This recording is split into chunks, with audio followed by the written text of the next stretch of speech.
Welcome back, everyone. I am walking through my herb decks right now. Next, I'll be walking through my flower decks. So, I guess I'll combine my herb and plant decks. But yeah, so this is the next oracle that we'll be looking at. It's Magical Herb Oracle by Cheralyn Darcey,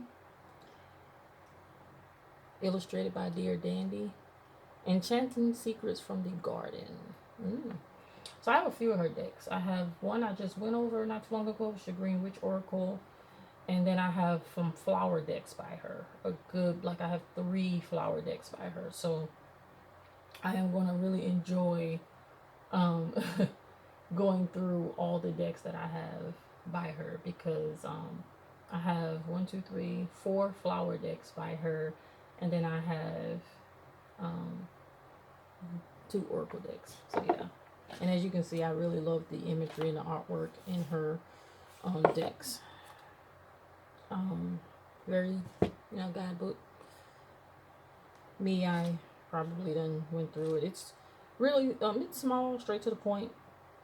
She doesn't, waste too much time saying too much. She gives you everything you need to know within 1 or 2 pages, which I adore. Um, but yeah, so let's see. This is a, excuse me, I want to say she's out of Australia. I believe Cheralyn is. Cheralyn Darcey is out of Australia. This is a 36 card deck, so it's not a huge deck, which is great. Sometimes you don't need much to get the job done, but just to be with the imagery here. Sorry for the light. Beautiful deck. In my opinion, anyways, I'm a sucker for the plant herb category. Easy shuffle, not too difficult. Easy, I can put them in my hand, like it's not too big.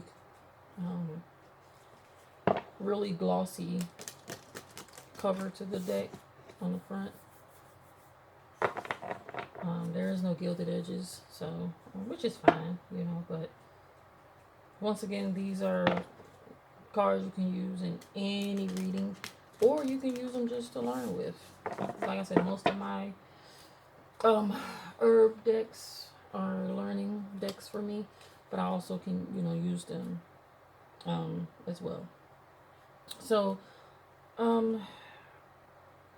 this one is, I will say, will open you up to a different um other different herbs. So you have some herbs that you hear about more often, and then you have some that you don't hear about as much, but they're out there. So um let's see. We have wild yam, abundance there. I would have to look that up. I know about yam, but because it's wild, I would probably dig a little deep to see why is it associated with abundance. We have slippery elm for soothe. I can understand why that would be for soothe. There is a particular substance that you can use, like um, for your throat if you're having, issues. It's a medicinal tea, and it has slippery elm in it. It's used to soothe. I'm sorry, a sore throat. Burdock for purification. The one thing I love is that if you want something really simple and you don't want to get into detail, you have that option. Her other deck, Green Witch Oracle, which I have, simple but still gives you a lot of detail in the picture of the card. So if you wanted to meditate on that card for a moment, you have that option. These cards, they're more simple, so I'm just gonna, if I'm doing a reading and I pull reflection, I can say here, Spirit wants you to focus on reflection. You can, that can be your, reflection of self, reflection of surroundings, whatever. But it's very simple and straight to the point. And I can always say, okay, if use herbs, you can, lemon balm, probably get some lemon balm oil, stuff like that. Courage, motherwort. So another herb to have in your collection if you like studying herbs. Ephedra for expansion.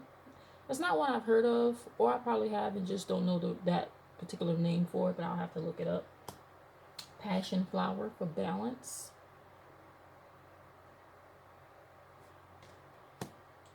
Dill for enthusiasm. I do have dill that I do work with.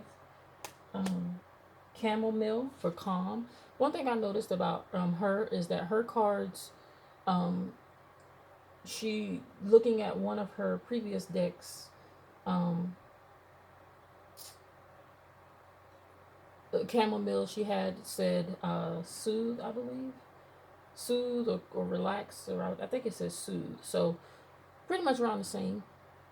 But you can tell that as she learned more about the herbs, she um, each deck she did, she incorporated a similar but different meaning to let you know that the herb can have more than one meaning, or can achieve more than one task. Ginkgo for flow. Turmeric for radiate.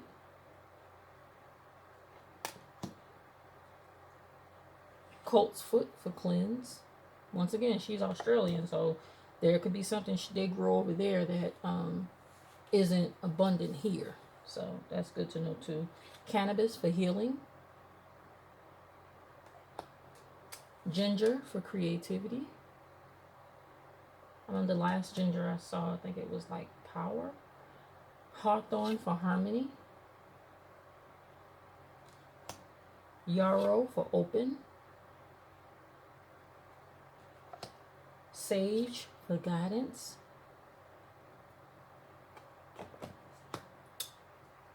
Guarana for stimulate.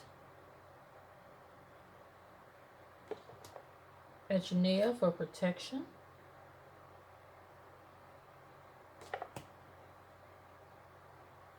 Elder for change. Golden seal for awakening. I saw this golden seal, I believe, in another deck was protection, if I'm not mistaken. Comfrey for repair. California poppy for dreams. Let's see what else we got. Focus, mugwort for freedom. Marshmallow for compassion. Not the actual marshmallow. It's like a marshmallow or plant. Valerian for acceptance. St. John's wort for communication. Clarity for bilberry. It's funny because in her Greenwich Oracle, carrot was the vegetable that was used for clarity, and pea was the vegetable that was used for communication. Detox, dandelion. Skullcat for meditation. Parsley for attraction. Ginseng for endurance. Damiana, it's a good herb for desire. So it's really good, straight to the point deck. You don't have to go all around the world. You just want to give straight to the point advice. There you go. And then, of course, if your intuition gives you more at that time, then that's great. But very straight to the point deck. Still beautiful imagery. You can use it side by side with one of her other decks, or you can use it side by side with the tarot deck. Like I said, it's a really good, straight to the point, simple, frank. I would recommend it. Like I said, if you're into learning about herbs, plants, flowers, she has a plethora of decks that'll help you learn in that area. But once again, it's by Cheralyn Darcey. All right. Thank you again for tuning in. Have a good day.